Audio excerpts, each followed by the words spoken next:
जब तक भोगों का चिंतन होगा, भोग क्रिया होगी, तब तक भगवदानंद नहीं मिलेगा। लिख लो इस बात को। क्या? जब तक जगत का चिंतन होगा, भोगों का चिंतन होगा, भोगों की क्रिया होगी, तो भजन करने पर भी भगवदानंद का स्फुरण नहीं होगा। तो क्या भजन व्यर्थ चला जाएगा? नहीं, उसका फल मिलेगा। पर भगवदानंद स्फुरित हो गया तो जीवन मुक्त हो गए। इसलिए अपनी वृत्ति को विषय भोगों के चिंतन से बचाओ, अपने शरीर को विषय भोग क्रिया से बचाओ। शरीर से सेवा करो, वृत्तियों से चिंतन करो, खूब सत्संग करो, भगवान की लीलाओं का गान करो, श्रवण करो, साधुओं के दर्शन करो, उनके वचन सुनो और एकांत में रहकर गुरु आदेश से उपासना करो, तब तुम्हें आनंद प्राप्त होगा। फिर सुन लो, जगत का चिंतन, भोगों का चिंतन, भोगों की क्रिया जब तक होती रहेगी तो दो चार माला से घुमाने से भगवदानंद की स्फूर्ति नहीं होती। इसलिए इष्टाकार वृत्ति करनी पड़ती है भगवदानंद की अनुभूति के लिए। तो तुम नाम जप करो, सत्संग करो, भगवत लीलाओं का गुणानुवाद करो, श्रवण करो, साधु महात्माओं का दर्शन, उनके वचन, एकांत में गुरुदेव प्रदत्त उपासना करो, तो तुम्हारी चित्तवृत्ति में भगवदानंद स्फुरित हो जाएगा। ये साधन बताए। इन साधनों से इष्ट देव में ममता होने लगती, मेरी प्रिया जो, मेरे लाल जो। और जिसको विषय कड़ुआ लगने लगे तो जान ले हम पर बहुत बड़ी कृपा हो रही। क्या?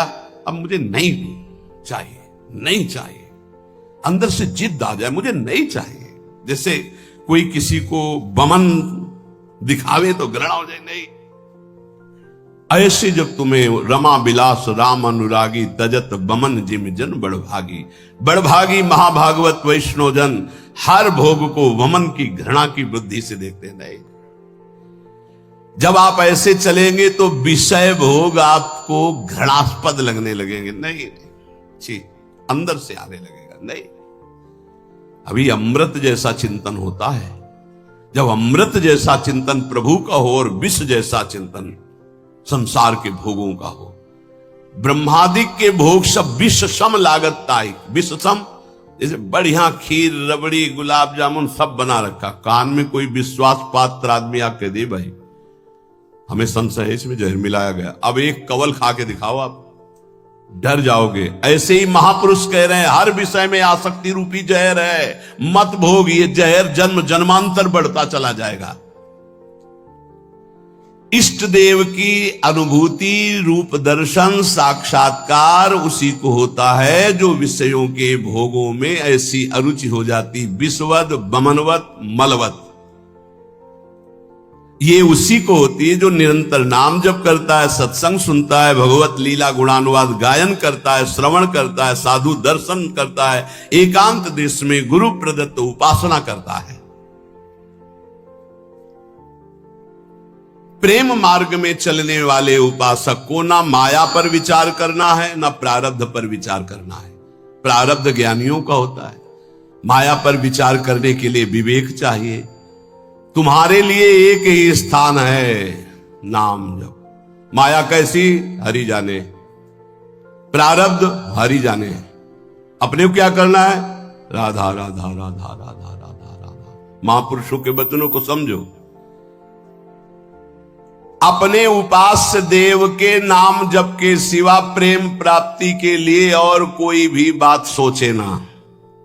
प्रेम मूल यह नाम है, प्रेमी रसिक जपत यह नाम, प्रेम मगन निज बन विश्राम, श्री हरिवंश जहां रहा है। सीधी बात पकड़ लो।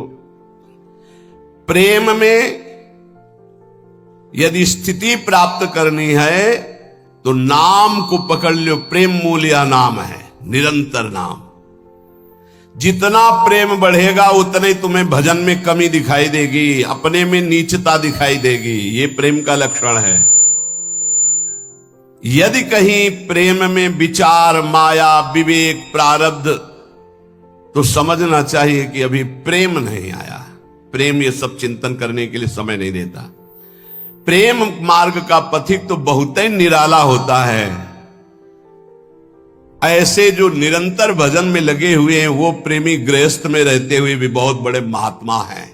जो जंगल में रह के प्राप्त किया जाता है वो घर में रह के उसने प्राप्त कर लिया। उसने कोटि कोटि वंदना है उस गृहस्थ की जो निरंतर नाम जप करते हुए प्रभु से प्रेम। ऐसे दर्शन होते हैं, गृहस्थ आते हैं, आंसू चल रहे हैं, बस मुझे और कुछ नहीं चाहिए, प्रिया प्रीतम का चिंतन चलता रहे, बस चाहे जैसे बोल रहे हैं लेकिन हृदय तो शीतल है। प्रियालाल के लिए अश्रु प्रवाह कर रहे हैं, मांग रहे हैं प्रियालाल का चिंतन। ऐसे महापुरुष के लिए गृहस्थ और विरक्त में कोई भेद नहीं, जंगल और घर में कोई भेद नहीं है। प्रेम दो प्रकार का होता है, सक्रिय और अक्रिय। सक्रिय प्रेम वासना को लेकर के होता है, निमित्त। देखो प्रभु आपके सिवा हमारा कोई है नहीं, हमारी ये बात बना दो, हमारा संकट निवृत्ति। यद्यपि वास्तविक को केवल प्रभु को ही अपना मानता है, ये पक्की बात है, लेकिन वो प्रभु से चाहता है, इसलिए उसे प्रेमी तो कहा जाएगा। लेकिन वो सक्रिय है, क्रियावान, निमित्त, वो निमित्त रहित विशुद्ध सहज प्रेम नहीं है, सहज प्रेम नहीं है, ये सक्रिय है। ऐसे प्रेमियों की कोई खास गणना नहीं होती, मतलब इनका कोई खास महत्व तो नहीं माना गया प्रेमी जनों के बीच में। क्यों? क्योंकि जिस दिन इनकी वासना की पूर्ति हो जाएगी उस दिन से इनका लगाव कम हो जाएगा, ये सिद्धांत है। और जो निष्क्रिय प्रेमी होते हैं, निष्काम, कोई निमित्त नहीं, ये भगवान को अधीन कर लेते हैं अपने, इनके संग डोलते हैं भगवान। जैसे कोई अत्यंत रूपवती है पर वो अन्य किसी से प्रेम करती है, तो क्या पति उसे अपने हृदय का प्रेम संपूर्ण दे पाएगा? नहीं दे पाएगा। कोई रूपवती नहीं है, गुणवती नहीं है, लेकिन अपने पति के अनन्य है, तो वास्तविक प्रीति को जानने वाला पति उसके हाथ बिक जाएगा। ऐसे हमारे श्री हरि हैं।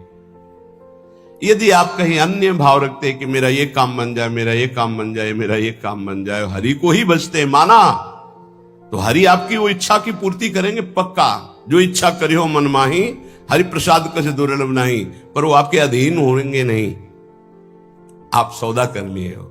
लेकिन जो कुछ नहीं चाहते हैं वो उस पतिव्रता पत्नी की तरह है जो केवल पति से प्यार करती, फिर पति को अधीन होना पड़ेगा उसके प्यार में। ऐसा वो पातिव्रत धर्म से युक्त अनन्य रसिक उपासक होता है जो अपने इष्ट को अधीन कर। ये जीवन का लाभ यही, क्या मांगोगे? संसार ये तो अपने आप पीछे पड़ा रहेगा। बात ये बाधा रूप में मिल जाएगा जिसे तुम मांगना चाहते हो। चलो तो आगे प्रेम मार्ग में। यदि आप प्रभु से कुछ नहीं मांगोगे तो सबके अधिकारी बन जाओगे। आप कुछ मांग लिया तो कुछ हाथ लगेगा, सब कुछ नहीं, और कुछ नहीं मांगा तो सबके अधिकारी बन जाओगे आपको, और अधिकारी के बन जाओगे, कुछ चाह ही नहीं रह जाएगी। सच्ची बात ना। नाम जप का ऐसा प्रभाव कि बाल भक्त ओम प्रकाश जी के जीवन चरित्र में पढ़ा गया। दिन प्रतिदिन रति खत्म होती जा रही संसार की। गजब की बात है कि 74 दिन तक कोई खान पान नहीं, सशरीर भगवान का आलिंगन प्राप्त किया। सशरीर, ऐसा नहीं कि कोई चिदानंद दे से, उसी शरीर से आलिंगन प्राप्त किया और फिर सखा भाव से मुक्त हो गए। आज भी उनकी समाधि बनी हुई चामुंडा के सामने। ऐसे नाम जप, स्कूल से शुरू किया नाम जप, और ऐसी उच्च कोटि की कम अवस्था में स्थिति प्राप्त कर ली। नाम जप में बड़ी अपार सामर्थ्य है। पर हमें लगता है कि प्रभु से यदि ना मांगा जाए तो बहुत ज्यादा लाभ मिल जाएगा। हम लोग बहुत कमजोर हृदय के मांग कर बैठते हैं। कई बार ऐसी परिस्थितियां आती हैं कि साधक को विश्वास नहीं रहता, विश्वासियों नहीं रहता, जिससे बड़ी भयावह परिस्थिति आने वाली है, और उसको लगता है पता नहीं भगवान जानते कि नहीं जानते, सुना कि नहीं सुना। हे भगवान आप ये काम बना दो, बस आप इस विकट परिस्थिति से निकाल दो नाथ, बस जीवन भर भजन करेंगे आपका, प्रभु प्रभु आप बचा लो बचा लो। तो जब बच गया तो आप देख लेना वो जो आपकी प्रीति थी प्रभु से कम हो गई, आपका जो अपनापन था वो कम हो गया। ऐसे आप अगर 100-200 बार ऐसे मांगते चले जाएंगे तो आपका भजन ही छीन हो जाएगा, आपका भाव नहीं बन पाएगा प्रभु के प्रति। ऐसी स्थिति आ जाएगी। सच्ची कहते हैं, यदि तुम्हें वास्तविक बात समझ में आ जाए मेरी, पूज्य बाबा कह रहे, आनंद ही आनंद तुम्हारे जीवन में रहेगा यदि तुम प्रभु से कुछ ना मांगो तो। जा ही न चाहिए कबहू कुछ, नहीं चाहिए, नहीं चाहिए। वो स्वामी को अधीन कर लेता है। ये बात आप अच्छे से समझ, अगर आपने कुछ स्वीकार कर लिया तो वो फिर बिकेंगे नहीं। वो आप ना ना ना तो वो बिक जाते हैं। ऐसे उदार स्वामी, ये अंदर की बात है, पकड़ लो अगर पकड़ पा रहे हो।